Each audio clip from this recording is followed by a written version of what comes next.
Rahnuma media আপনার পথ প্রদর্শক। আসসালামু আলাইকুম আরহামতুল্লাহি ওবারাকাতুহু। রাহনুমা মিডিয়ার সুপ্রিয় দর্শক মণ্ডলী, আশা করি আল্লাহ তাআলার অশেষ মেহেরবানি ও দয়ায় আপনারা সকলে সুস্থ আছেন। প্রিয় দর্শক, আল্লাহ তাআলা এই পৃথিবীতে হাজার হাজার মাখলুকাত সৃষ্টি করেছেন।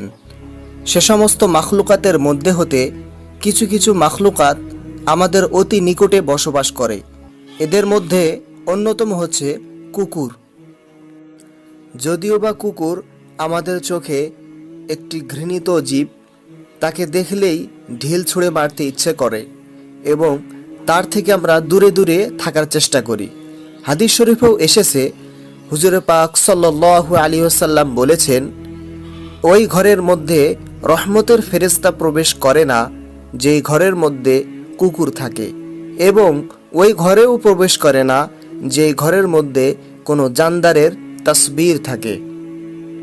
হাদিস থেকে বুঝতে পারলাম যে কুকুর একটি নিম্নমানের জীব, কিন্তু নিম্নমানের জীব হওয়া সত্ত্বেও এর মাঝে মহান রব্বুল আলামিন এমন 10টি গুণ দিয়েছেন যে 10টি গুণ মানুষের মাঝে খুঁজে পাওয়া দুষ্কর।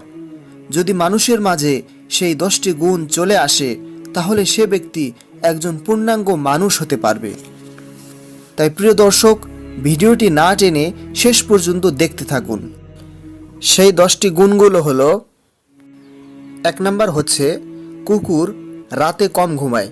প্রিয় দর্শক, আপনার আশেপাশে কোনো কুকুর থাকলে আপনি লক্ষ্য করবেন যে কুকুরগুলো কিন্তু রাত্রে খুবই কম ঘুমায়। আর রাতে কম ঘুমানোটা ওলি আল্লাহদের বৈশিষ্ট্য, কারণ তারা রাতে কম ঘুমায় আর বেশি সময় আল্লাহ তাআলার ইবাদতে কাটিয়ে দেয়। যে গুণটি কুকুরের মাঝে দেখা যায় যে তারা রাত্রেবেলা খুবই কম ঘুমায়। 2 নাম্বার, না খেয়ে মালিকের দরজায় অবস্থান করা। দেখুন, আমরা একটুতেই রেগে যাই, কত কিছু বলে থাকি যে আল্লাহ আমার ভাগ্যটাই এমন বানিয়েছেন যে না খেয়ে একবেলা দুবেলা পাড়ি দেব। আর কুকুর 2-3 দিন পর্যন্ত যদি খাবার তাকে নাও দেন, তবুও সে মালিকের দরজা থেকে অন্য কোথাও যায় না, সে মালিকের দরজায় না খেয়ে অবস্থান করে। আর না খেয়ে মালিকের দরজায় অবস্থান করা ধৈর্যের পরিচয়। তাহলে দেখুন, ধৈর্যের দিক দিয়ে মানুষের চেয়ে কি পরিমাণ এগিয়ে আছে। 3 নাম্বার, তার কোনো বাড়িঘর নেই, তার কোনো চিন্তাও নেই। এটি একটি পূর্ণ তাওয়াক্কুল এর পরিচয়, যেটি আল্লাহ তাআলার প্রিয় বান্দাদের মাঝে দেখা যায়।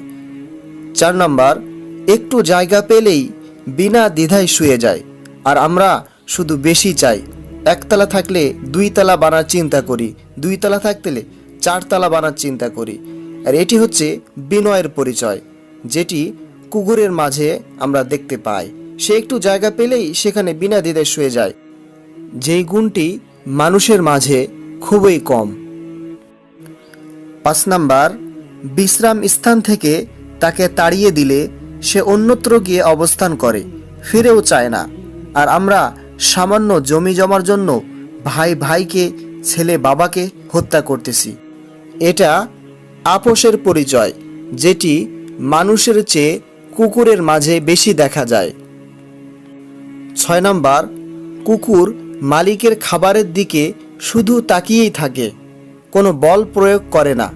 সে আশায় থাকে মালিক তাকে কখন খাবার দিবে। এটি মিসকিন বান্দার আলামত।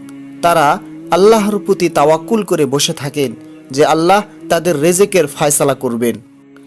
7 নাম্বার, কুকুরকে আপনি যত মারপিট করেন না কেন, তারা আপনাকে ছেড়ে চলে যাবে না। এটা ওই সমস্ত বান্দাদের আলামত যারা কোনো অবস্থাতেই আল্লাহর উপর রাগ করেন না, তার দরবার ছেড়ে অন্য কোনো দরবারে যান না। আল্লাহ তাআলা তাদের যত বিপদ আপদেই রাখুক না কেন, তারা তার মালিককে ছেড়ে অন্য কোনো দরবারে যায় না। যেমন নাকি কুকুররা তার মালিক তাকে যতই মারপিট করুক, যতই তাকে দূরে ঠেলে দেখ না কেন, সে মালিকের দরজা ছেড়ে অন্য কোথাও যায় না। 8 নাম্বার, তাড়িয়ে দেওয়ার পর ডাকলে সঙ্গে সঙ্গে সে আবার চলে আসে। এটা অনেক বড় গুণ। আর মানুষ যদি কেউ কাউকে কোনোদিন অপমান করে, তাহলে সে সুযোগের আশায় বসে থাকে যে কিভাবে তার প্রতিশোধ নেবে, আর কুকুর কখনো এমনটা করে না। 9 নম্বর, অধিকাংশ সময় ক্ষুধার্ত থাকে, এরপরেও সে তার মালিকের ডিউটি সঠিকভাবে পালন করে। যেমন সুফি ব্যক্তিরা আল্লাহর ইবাদত পালন করে, যদিও বা তারা না খেয়ে দিন কাটায়, কিন্তু আল্লাহ তাআলার ইবাদত, তার বন্দিগি থেকে তারা কোনো ত্রুটি করেন না।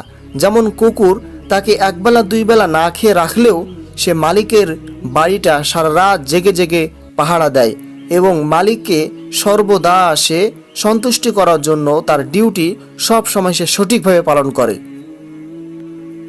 10 নম্বর, সে মারা গেলে কোনো সম্পদ রেখে যায় না। তার আল্লাহর প্রতি অধিক ভরসা থাকে যে আল্লাহই তার সন্তানদের জন্য যথেষ্ট, যেমন আল্লাহর প্রিয় বান্দারা করে থাকেন। তো প্রিয় দর্শক, আমরা কুকুর থেকে যে গুণগুলো জানতে পারলাম, সেগুলো যদি আমরা আমাদের মধ্যে আনতে পারি, তাহলে আমরা পরিপূর্ণ একজন মানব রূপে প্রতিষ্ঠিত হতে পারবো। আল্লাহ তাআলা আমাদের সবাইকে তৌফিক দান করুন। আমিন ইয়া রাব্বাল আলামিন।